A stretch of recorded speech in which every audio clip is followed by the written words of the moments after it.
തെന്നിന്ത്യൻ സിനിമാ ആസ്വാദകർ ഏറെ ആകാംക്ഷയോടെ കാത്തിരിക്കുന്ന പുഷ്പ 2 എത്താൻ ഇനി ദിവസങ്ങൾ മാത്രമാണ് ബാക്കിയുള്ളത്. ഡിസംബർ 5-ന് ചിത്രം പ്രേക്ഷകർക്ക് മുന്നിലെത്തും. ഈ അവസരത്തിൽ ചിത്രത്തിന്റെ ട്രെയിലർ അപ്ഡേറ്റ് പുറത്തുവരികയാണ്. നവംബർ 17-ന് പുഷ്പ 2വിന്റെ ട്രെയിലർ പ്രേക്ഷകർക്ക് മുന്നിലെത്തും. നവംബർ 17-ന് വൈകിട്ട് 6:03-നാണ് ട്രെയിലർ പുറത്തിറങ്ങുന്നത്. പാട്നയിൽ ആഘോഷമായി ട്രെയിലർ റിലീസ് ചടങ്ങും നടക്കുന്നുണ്ട്. E4 എന്റർടൈൻമെന്റ്സ് ആണ് ചിത്രം കേരളത്തിലെത്തിക്കുന്നത്. സിനിമ ഇറങ്ങുന്നതിന് ഒരു മാസം മുമ്പേ കേരളത്തിലെ പുഷ്പ 2 ഫാൻസ് ഷോ ടിക്കറ്റുകൾ വിറ്റ് തീർന്നിരിക്കുകയാണ്. പുഷ്പ ദ റൂൾ ഡിസംബർ 5 മുതൽ കേരളക്കരയിലെ തിയേറ്ററുകളിൽ 24 മണിക്കൂറും പ്രദർശനമുണ്ടാകുമെന്ന് E4 എന്റർടൈൻമെന്റ്സ് അറിയിച്ചിരുന്നു.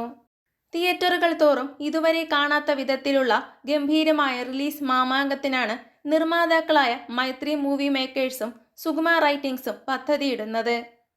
ലോകമാകെ ഏറ്റെടുത്ത ബ്ലോക്ക് ബസ്റ്റർ ചിത്രമായ പുഷ്പ ദ റൈസിന്റെ രണ്ടാം ഭാഗമായെത്തുന്ന പുഷ്പ 2 ദ റൂൾ ബോക്സ് ഓഫീസിൽ മികച്ച പ്രകടനം കാഴ്ചവെക്കുമെന്നാണ് കണക്കുകൂട്ടുന്നത്. രണ്ടാം ഭാഗത്തിൽ സമാനതകളില്ലാത്ത ദൃശ്യാനുഭവം പ്രേക്ഷകർക്ക് അനുഭവവേദ്യമാക്കാനായാണ് അല്ലു അർജുനും സംവിധായകൻ സുകുമാറും പദ്ധതിയിടുന്നത്.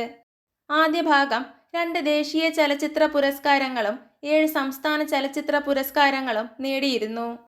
പുഷ്പ 2 ഇതിനകം 1000 കോടി രൂപയുടെ പ്രീ റിലീസ് ബിസിനസ് നേടിക്കഴിഞ്ഞുവെന്നാണ് ട്രേഡ് അനലിസ്റ്റുകൾ പുറത്തുവിട്ടിരിക്കുന്ന റിപ്പോർട്ട്.